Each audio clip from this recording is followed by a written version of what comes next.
काल की बात है। किसी नगर में एक बूढ़ी माई रहती थी। वह सूर्य भगवान की भक्त थी। वह प्रत्येक रविवार को सुबह उठकर स्नान आदि करके अपने घर के आंगन को गोबर से लीपकर स्वच्छ करती। उसके बाद सूर्य भगवान की पूजा करती, फिर भोजन तैयार करती और भगवान को भोग लगाती। उसके बाद स्वयं भोजन करती थी। सूर्य देव की कृपा से उसे किसी प्रकार की कोई चिंता और कष्ट नहीं था। धीरे धीरे उसका घर धन धान्य से भरता गया। बूढ़ी माई की एक पड़ोसन थी जो बूढ़ी माई को खुश देख उससे बहुत जलती थी। बूढ़ी माई के पास कोई गाय नहीं थी, इसलिए रविवार के दिन अपना घर लीपने के लिए वह अपनी पड़ोसन के आंगन में बंधी उसकी गाय का गोबर लाती थी। एक दिन बूढ़ी माई अपनी पड़ोसन के घर गाय का गोबर मांगने के लिए गई। अरे बुढ़िया, तू फिर आज गोबर मांगने आ रही है। मेरे यहाँ से गोबर ले जाकर ना जाने क्या करती है। आज तो मैं ना दूंगी इसे गोबर। बहन, थोड़ा गाय का गोबर मिलेगा क्या? आज रविवार है और मुझे आंगन लीपकर सूर्य देव की पूजा करनी है। माँ जी, गोबर तो अब नहीं मिल पाएगा। ऐसा क्यों? क्योंकि अब गाय नहीं रही, उसे बेच दिया हमने। गाय दूध अच्छे से देती नहीं थी, ऊपर से उसका खाद पानी का सारा बोझ बढ़ गया था, तो इसलिए बेच दिया। अब खाली गोबर के लिए तो गाय पालेंगे नहीं, है ना? बूढ़ी माई सब समझ गई कि उसकी पड़ोसन जानबूझकर उसे गाय का गोबर नहीं दे रही है, लेकिन वो बिना कुछ कहे वहां से चली जाती है। हे सूर्य भगवान, गोबर न मिलने की वजह से मैं अभागन तेरी पूजा न कर सकी, मुझे क्षमा करना। रविवार को गोबर न मिलने से बूढ़ी माई अपना आंगन नहीं लीप सकी। आंगन न लीप पाने के कारण उसने भोजन भी नहीं पकाया, ना ही उसने सूर्य भगवान को भोग लगाया और स्वयं भी भोजन नहीं किया। सूर्यास्त होने पर वो भूखी प्यासी सो गई। रात्रि में सूर्य भगवान ने उसे स्वप्न में दर्शन दिए। माते, मैं तेरे भोग की प्रतीक्षा कर रहा था, लेकिन आज के दिन तूने मुझे भोग नहीं लगाया, क्यों? क्षमा चाहूंगी सूर्यदेव। वो क्या है कि मेरे पास कोई गाय नहीं है। मैं इस रविवार घर लीपने के लिए अपनी पड़ोसन से गाय का गोबर मांग कर लाती हूँ और उससे ही घर लीपती हूँ, लेकिन आज उसने गोबर देने से मना कर दिया, इसलिए ना मैं घर लीप पाई और ना ही भोग चढ़ा पाई। बस इतनी सी बात है। मैं अभी तेरी ये समस्या दूर करता हूँ। जा, जब तू भोर में उठेगी तो अपने घर के बाहर एक सुंदर से गाय व बछड़े को पाएगी। ऐसा कहकर सूर्यदेव अंतर्ध्यान हो गए।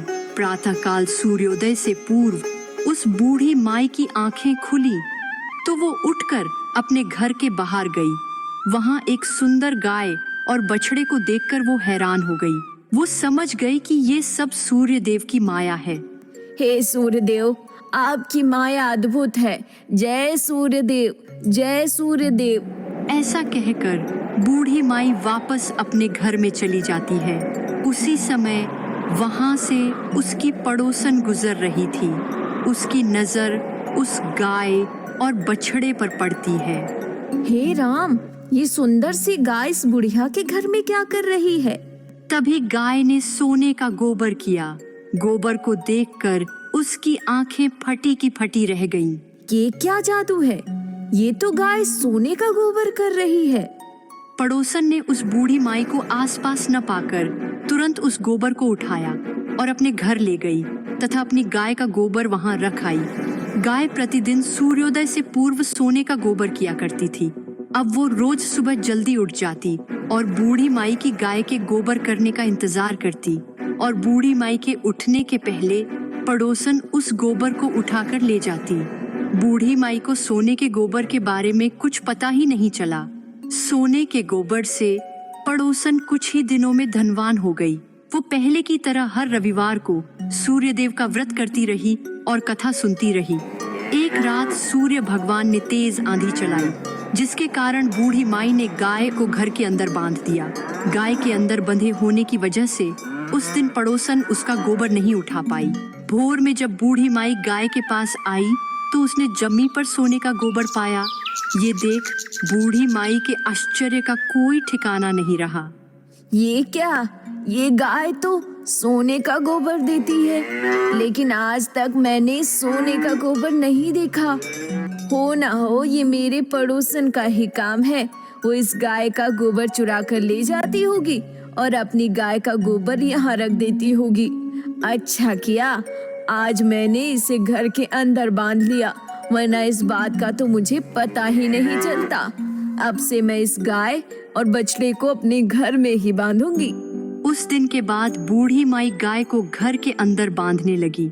सोने के गोबर से बूढ़ी माई कुछ ही दिन में बहुत धनी हो गई। अब पड़ोसन बुरी तरह जल भुनकर राख हो गई। ये बुढ़िया अब समझ चुकी है कि इसकी गाय सोने का गोबर देती है, इसलिए अब ये उसको घर के बाहर नहीं बांध रही। ठीक है, मेरे से होशियारी।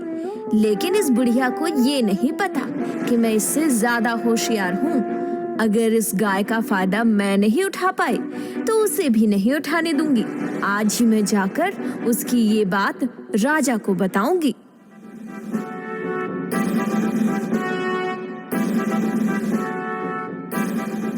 राजा की जय हो। बताइए, आपके यहाँ आने का कारण क्या है? राजा जी, कारण तो केवल एक गाय है। गाय? कैसी गाय? राजा जी, आज मैंने एक ऐसी अद्भुत गाय देखी है जिसके बारे में जितना बोलूं उतना कम है। सुंदरता आंखों को मोह ले और गुण ऐसे कि रंग को भी राजा बना दे। वो गाय कोई मामूली गाय नहीं, बल्कि वो गाय सोने का गोबर देने वाली गाय है। सोने का गोबर? हाँ राजन, सोने का गोबर देने वाली गाय। अब सोचिए, वो गाय अगर आपके पास हो तो आपके पास धन में कितनी बढ़ोतरी होगी। लेकिन अफसोस वो एक बुढ़िया के घर में बंधी है। उस गाय को तो यहाँ इस राजमहल में होना चाहिए। देखो, अगर ये तुम्हारी बात झूठी निकली तो अच्छा नहीं होगा। महाराज, अगर बात झूठ निकले तो आप जो चाहें वो सजा दे देना मुझे। ठीक है, सैनिकों, इनके बताए पते पर जाओ और जाकर उस गाय को मेरे पास लेकर आओ। राजा ने अपने सैनिकों को बूढ़ी माई की गाय लाने का आदेश दिया। सैनिक उस बूढ़ी माई के घर पहुंचे। उस समय वह सूर्य भगवान को भोग लगाकर स्वयं भोजन ग्रहण करने बैठी थी। राजा के सैनिकों ने गाय को खोला और अपने साथ महल की ओर ले चले। बूढ़ी माई ने सैनिकों से गाय को न ले जाने की प्रार्थना की। बहुत रोई चिल्लाई, लेकिन राजा के सैनिक नहीं माने। गाय के चले जाने से बूढ़ी माई को बहुत दुख हुआ। उस दिन उसने कुछ नहीं खाया और सारी रात सूर्य भगवान से गाय को पुनः प्राप्त करने हेतु प्रार्थना करने लगी। दूसरी ओर गाय को देखकर राजा बहुत खुश हुआ। उस रात राजा सो रहा था, तभी उसके सपने में सूर्य देव आए। राजन, जो गाय तुम लेकर आए हो, वो गाय मैंने उस बुढ़िया को वरदान स्वरूप दिया था। वो बुढ़िया हर रविवार को मेरी पूजा करती थी। इससे प्रसन्न होकर मैंने उसको वरदान दिया था। मेरे वरदान पर तुम्हारा कोई अधिकार नहीं है, इसलिए उस गाय को सम्मान सहित उस बुढ़िया को लौटा दो। तुम्हारे लिए यही बेहतर होगा। अगले दिन सुबह राजा उठा, तभी उसने देखा कि सारा महल गोबर से भरा था। हर तरफ बस गोबर और बदबू। ये देख राजा को सूर्य देव की बात याद आई। उसने तुरंत कुछ सैनिक बूढ़ी माई के पास भेजे और बूढ़ी माई को महल में बुलवाया। उससे अपने किए की माफी मांगी और गाय को उस बूढ़ी माई को सौंप दिया। वही और उस पड़ोसन को दंड दिया। इसके बाद राजा के महल से गंदगी दूर हो गई और उधर बूढ़ी माई भी खुशी खुशी रहने लगी। तब राजा ने पूरे शहर में ये घोषणा कराई कि आज से नगर की हर स्त्री रविवार को गाय के गोबर से घर लिपकर सूर्य देव की पूजा करेगी।